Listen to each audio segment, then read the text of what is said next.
Hi guys and welcome back po to Tarot Page Philippines. So ngayon, i-share natin, I will be sharing with you yung isa sa mga spreads na ginagamit ko for my clients. I call it as the Lover's Pyramid. So, hindi dahil sinabi ko na Lover's Pyramid, jowa agad nasa isip natin or asawa. No.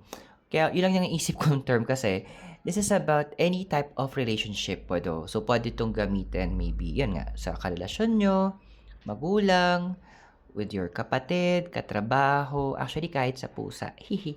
Ginagamit ko siya minsan para malaman ko kung ano ba talagang feelings nitong ni Mikay. Ayan, si Mikay ito ng mga pets ko sa akin.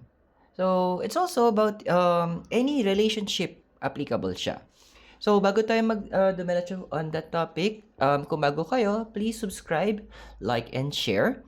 And I'm also inviting you na mag-click po ng join button sa baba, especially para magkaroon kayo access sa ating mga exclusive videos.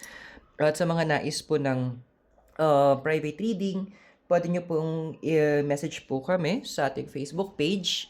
An admin will help. And also for donations, pwede nyo po i-click yung ating thanks button sa baba, yung heart. Ayan, nagiging cat food nito. Yan taba eh. Okay, so tuloy na tayo. So paano ba to Lover's Pyramid? Again, this is for checking the relationship between an individual or two persons and ano ba yung pwedeng outcome nila. So paano ba siya ginagawa? Of course, kailangan muna ng tarot cards. Now, sa tarot cards, what you're going to do is hahanapin mo or ihiwalay mo muna lahat ng major arcana. So, nagawa ko na siya kanina. Ayan. So, nahiwalay ko na. So, tatabi lang natin to. Ito lahat yung mga minor and yung mga court cards. And as normal, shuffle mo siya. So, yan. Depende ko pa paano ko mag-shuffle. Okay.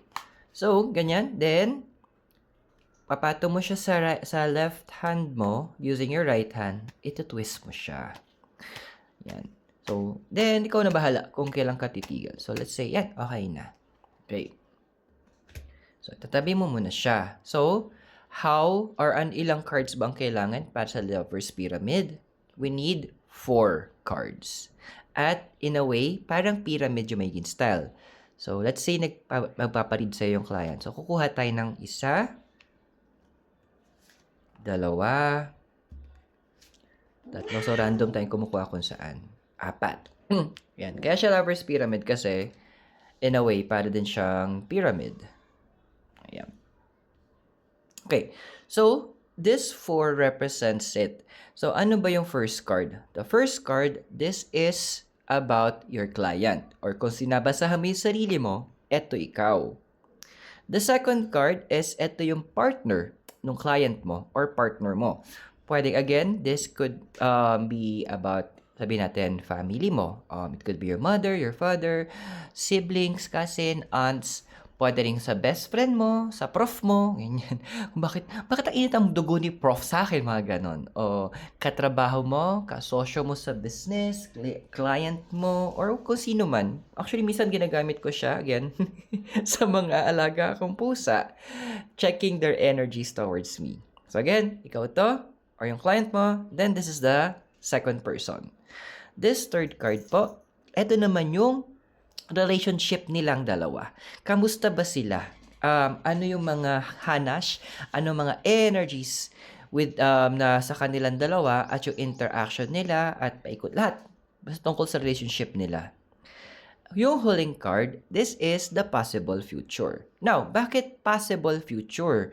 Kasi again, the future is a flux, nagbabago. Depende sa mga actions ng taong to at actions na to, decisions nila, at kung paano nila gagamitin yung energies na meron sila, yun, outcome na to is magbabago. Ito lang yung nagiging future as of now based sa current energies.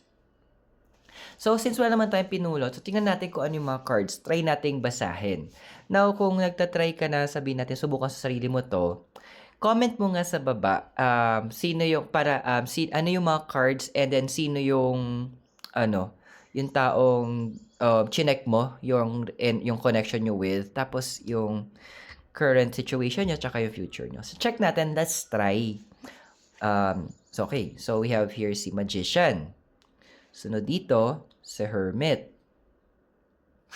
Tapos, the Moon. And then, possible future, the Empress. So, try lang natin. Let's do kumbaga, hindi tayo gagamit na intuition. Gagamitin lang natin yung general knowledge natin in terms of the tarot cards. So, ano bang ibig sabihin kapag the Magician? So, since Magician, ang general meaning niya, it's about trade, power, skill, ayan, wisdom, craft, ayan, business transaction, learning or intelligence, and siguro din na tungkol siya sa luck.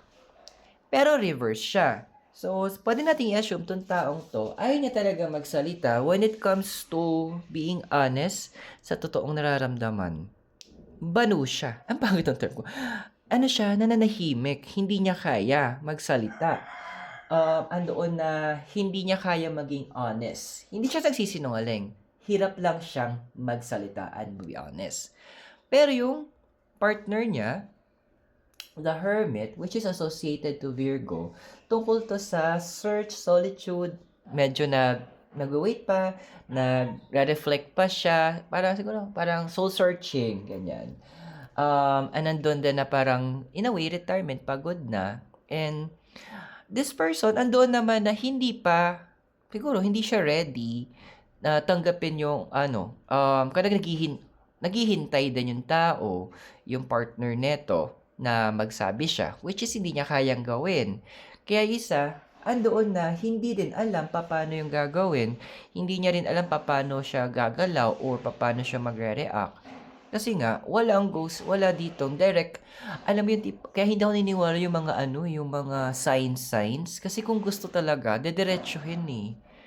However, kinain nga siya ng takot, kaya hindi rin siya makagalaw na maayos. Kamusta naman yung relationship nila? So, we have here is the Moon. So, si Moon is mga general, is about fantasy. It's about illusion, subconscious. Ayun yung voluntary change, influence, madness, naka-reverse. So, andoon na parang naghihintayan din sila. Parang they're in the darkness. Kumaga parang pwede mo siyang tignan na parang new moon. Kasi walang nagbe-break ng ice. Naghihintay lang to dito. Ito takot magsalita. Wala, di kinakalabasan. So, in the end, alam na natin yung ending. Si Empress. Si Empress tungkol to sa emotions. Tungkol siya sa beauty, sa love. O alam nyo na, naka-reverse. So, waine nga. Walang love. Walang awan ti future. Walang kakapuntahan. So, that is how you check your lover's pyramid. Pero, pwede mong gawan ng rendition. Sometimes, we could use the oracle cards. Gagamit ka pa ng ibang cards. Kung wala ka namang oracle cards, you can use, pandagdag mo, yung minor arcana. So, shuffle tayo. So, tingnan natin, ano bang mga ganap? Yun na nga. Kailangan niya, 3 kasi is about communication. So, kailangan talaga niya magsalita. And this is about, siya nga, kasi nga solitude na, the person needs to go back to the balance kasi 2. It's about balance. Yung relationship nila, ayan na, Knight of Pentacles. Knight is the younger male energy. So, we could assume na kailangan ito mag-mature sila in terms of their emotions. And the possible outcome, sabi, the 6 of Wands. So, 6 kasi is about harmony. Kailangan nila maghanap ng common denominator for them to grow. So, pwede mong gawin din yun. Ano bang pwede mong gawin? So, sabihin natin, okay na, naglagay ka na. You can also check, ano ba yung date of birth? Okay, so sabihin natin, gamitin natin yung sun sign. Siya Virgo. Ito, Capricorn. Tingnan mo ngayon yung sa birthday. So, what are the cards associated to them? Then, you can also check yung life path number nila. Ang life path number na to, sabihin natin is 5. Tapos ito 6. Then, you're going to check ano yung mga associated tarot cards doon para mas mabasa mo, mas malalim yung relationship nila. Ano yung makakompare mo doon? Ano yung common grounds nila? At ano yung mga point of conflicts nila? so that from there, mas mare-resolve to para pwede magkaroon ng mas better at mas magandang future. So, I hope sa mga readers nandyan, nakatulong yung spread na to that you could use for your clients and also for yourself. So, anyway, I'd like to thank you. So, maraming salamat sa nanood po. God bless, Namaste, Hare Krishna, and blessed be. And I hope magkita tayo very soon. Again, if you're new, subscribe, like, and share for more videos to come. And yeah, don't forget to click the join button and yung thanks button sa baba. So, mula po dito sa Dominican Hill in Baguio City, you all have a great day and I'll see you very soon. Thank you!